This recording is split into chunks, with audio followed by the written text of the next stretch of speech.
We all face challenges in life. Some challenges are greater than others. All of them can be very, very stressful on all of us.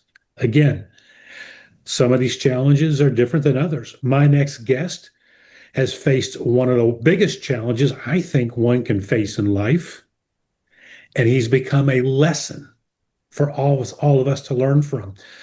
And he's gone through something that I'm sure many of you out there have experienced or certainly know someone who has. As a college student, over a year and a half ago, he lost his leg in an accident. People told him to slow down, just be happy to be alive, but he hasn't done that. He's become a competitive athlete in the Challenged Athletes Foundation. He's gotten married, he's now a father, and is enjoying life in a healthy way. Let's welcome Dallas Rain, who joins us from Arizona. Dallas, good to see you. How are you doing? Thank you for having me.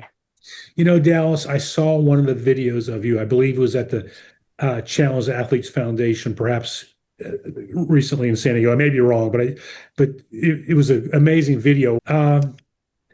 People told you after your accident to just be happy to be alive. Don't expect too much of yourself. But you said no, to yourself. You said, I'm not accepting that. What made you bright enough, motivated enough, positive attitude enough not to accept that? So there's a lot of people that go through similar situations and they're stuck in a hospital.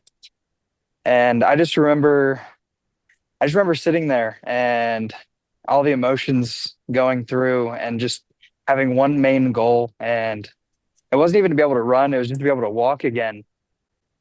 And I just thought like being angry is only going to make that more challenging. So I just looked at life and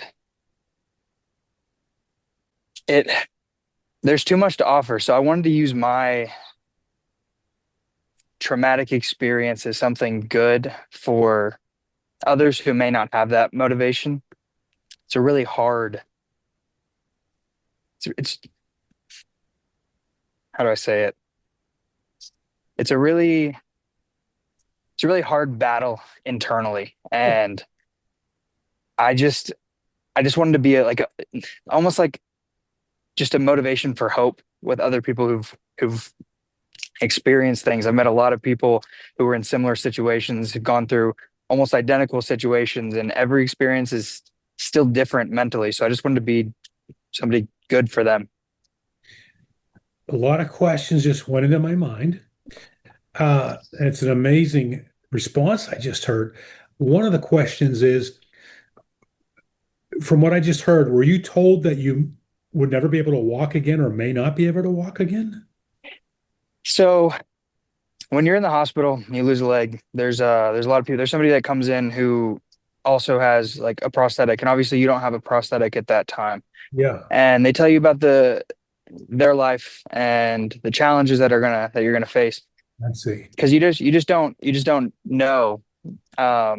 You watch movies, and I was sitting there in that hospital bed, and I thought, yeah, I mean, they'll give me a leg. It's I've seen people do it. I watch all these videos of people who are running. It's like it's not that different. And that was really naive of me. There's a lot more challenges that go into it than I thought. Every day is some small uh another small challenge, and the small challenges build up. Nobody told me I wasn't going to be able to walk in. I did have a time where they were worried that it wasn't going to heal properly. So I was risking being in hospital for a lot longer. I went to rehab, and the small victories that they talk about are really important. But I just kept wanting to push further and be just be the best version of myself that I could be. So they told me I needed to stand on one leg for 5 minutes while holding onto a counter. And I did it for double just because I wanted to do it. And so I just wanted to push myself. Nobody told me that I wasn't going to be able to walk again, but Okay.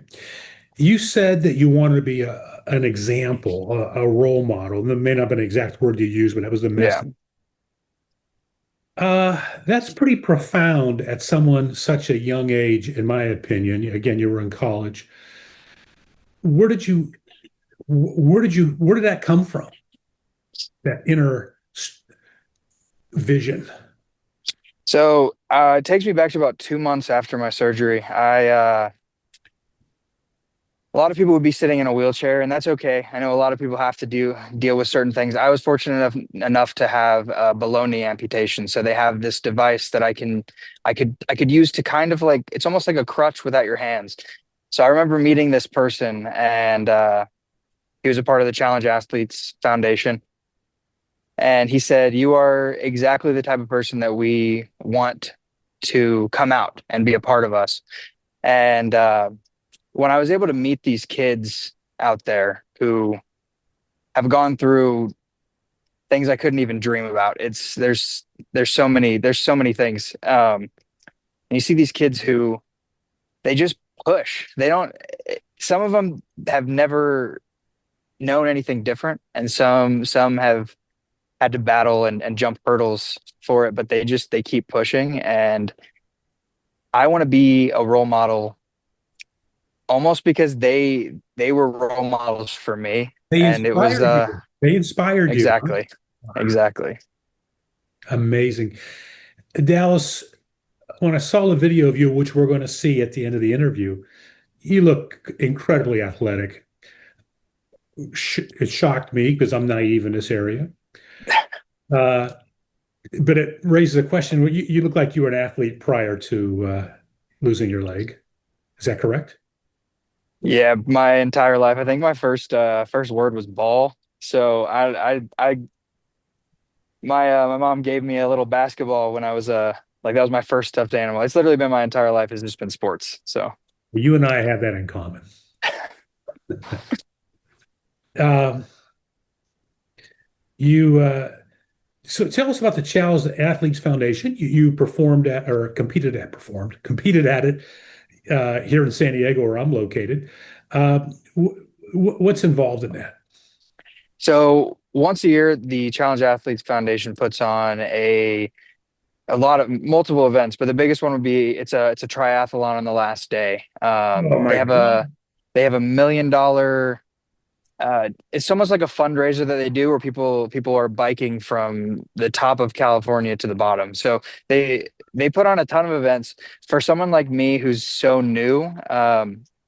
They have they have different clinics and things you can do. So I've met multiple Paralympic athletes and they've helped coach me and on just this new style of running and the small things that people don't realize go into it. So there's a whole bunch of different clinics, and that's for any age. You can be a young child, or you can be a full grown adult, and you can go to these clinics and learn. And they teach you how to adapt and just do athletic things again.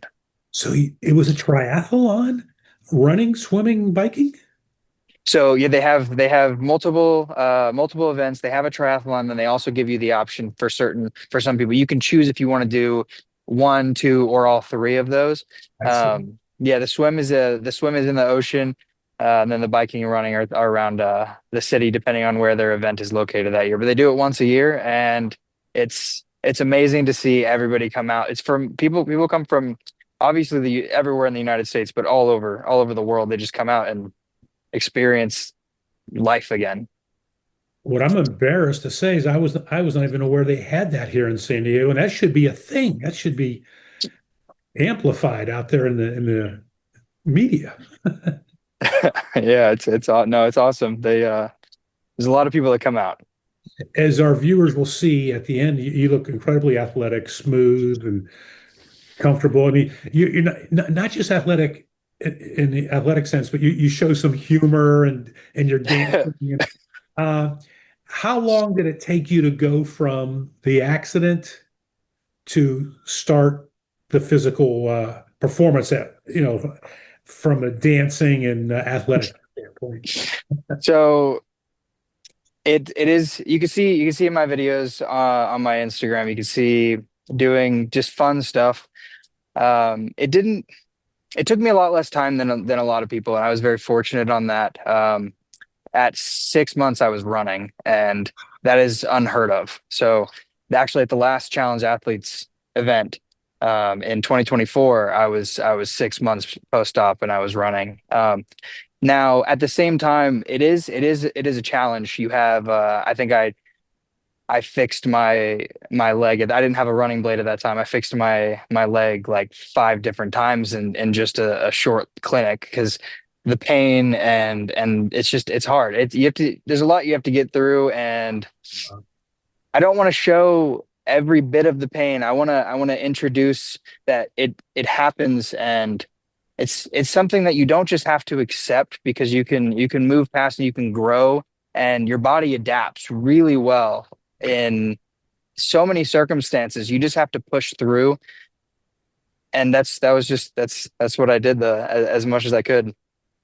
Yeah, 6 months is not long. No. How many days? So you run now on a regular basis or exercise on a regular basis? So I do. I'm actually doing something right now. So I have my running blade on, and it's not a normal thing to have your running blade on in your regular life, because it's meant to, be put on and run, and that's pretty much it. But your brain is a really interesting thing. So I'm trying to kind of coach my brain into understanding that the running blade is normal, because as of right now, I'm actually thinking about the blade too much when I'm running. So I'm trying to coach it and teach it to feel the running blade as normal as the prosthetic is. So I'm on at least a month. I may push for 2 months of just using straight running blade. And then I'm also doing something, and I'm going to be releasing it here soon.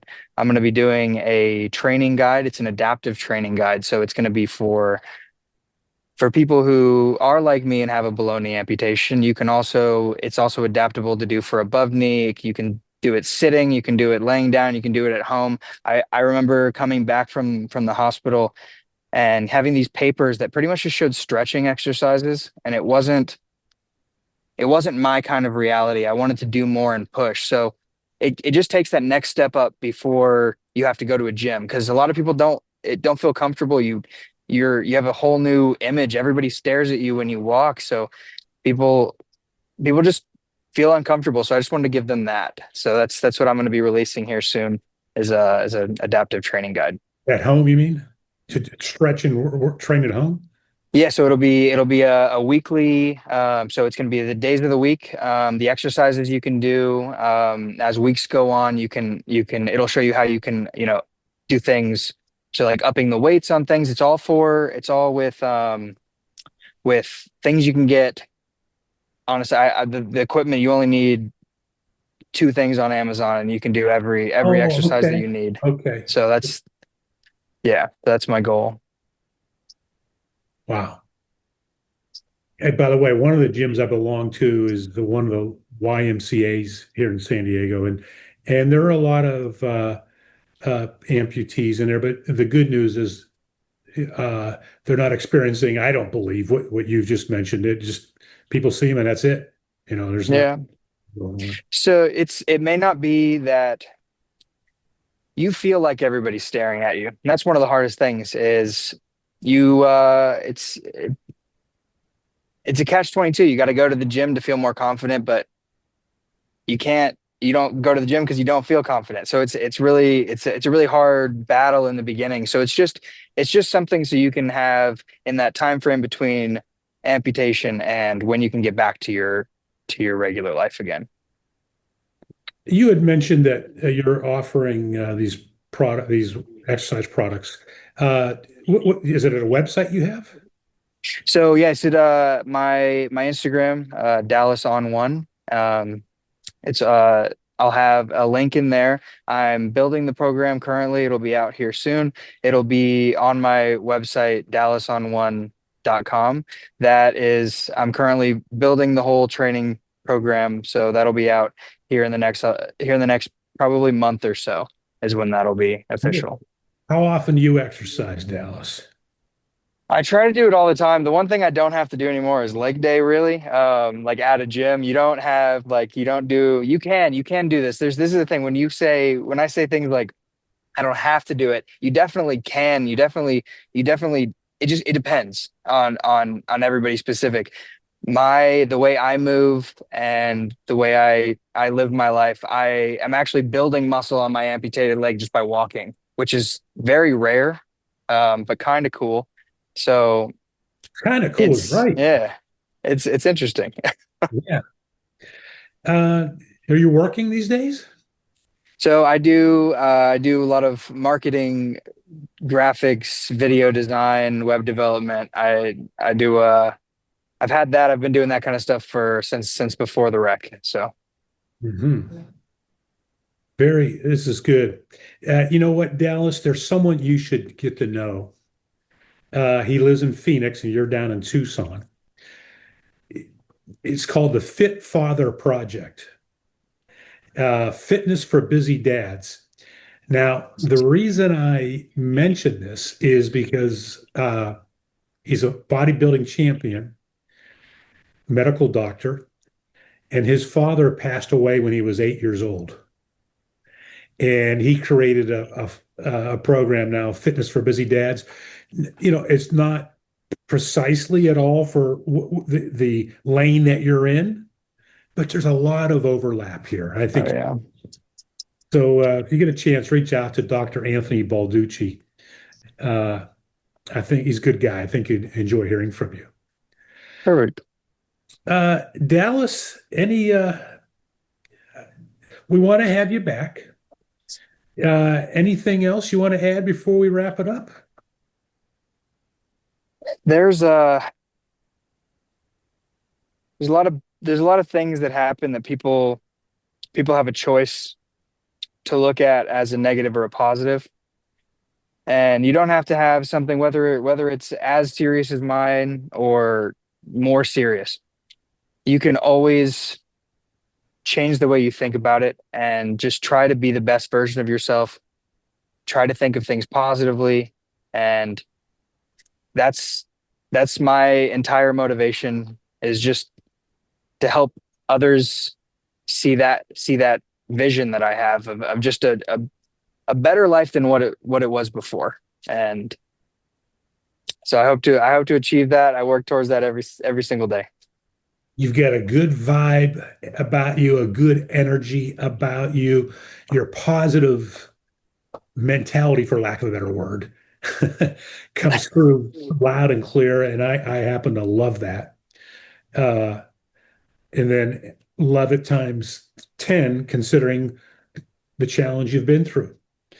Dallas Rain, I thank you for joining us. We're going to bring you back. And as as we say goodbye, we're going to go to the video, folks. This is Dallas.